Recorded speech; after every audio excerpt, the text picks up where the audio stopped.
Bonjour à tous et bienvenue sur boursicoté.com pour cette nouvelle analyse technique du CAC 40 en clôture avec une séance donc qui a tenu ses promesses. Alors malgré un petit mouvement baissier, on a donc ouvert ici sur un gap haussier, gap qui n'a pas été totalement comblé.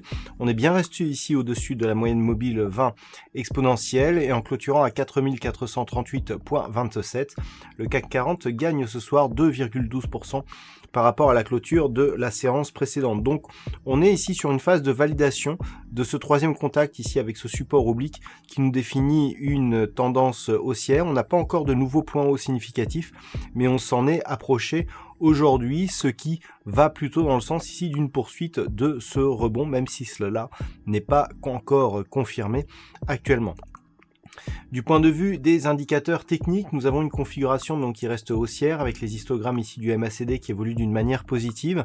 Le RSI qui s'était neutralisé reprend ici une dynamique haussière, toujours dans la lignée ici de sa sortie de sa zone de survente. Alors les volumes sont toujours inférieurs à la moyenne, mais supérieurs au volume de la séance précédente, ce qui va dans le sens ici d'un renforcement de la conviction ici de ce mouvement haussier. Donc effectivement nous avons des gaps haussiers qui se succèdent suite au gap de rupture donc que nous avons eu hier.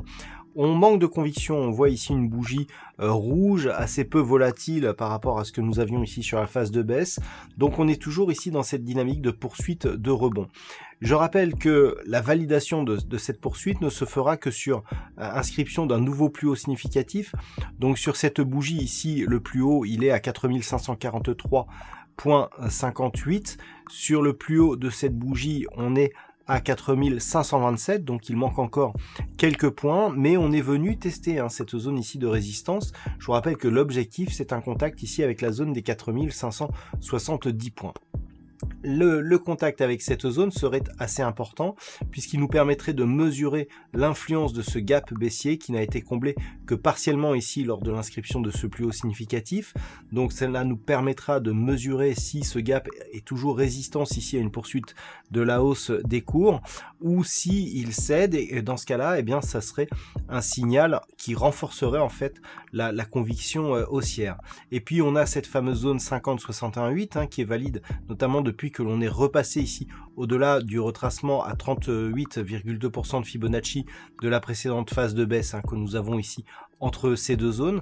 Le fait ici, après d'être repassé en dessous sur une inscription d'un gap baissier, et puis je vous parlais hier de ce gap qui s'était ouvert mais pas sur les mêmes zones effectivement, là on ouvre un gap qui permet un franchissement de ce retracement de Fibonacci. Donc on avait vu d'ailleurs hier que cette zone des 4343 points était assez intéressante puisqu'elle avait été ici support et qu'elle était résistance hier.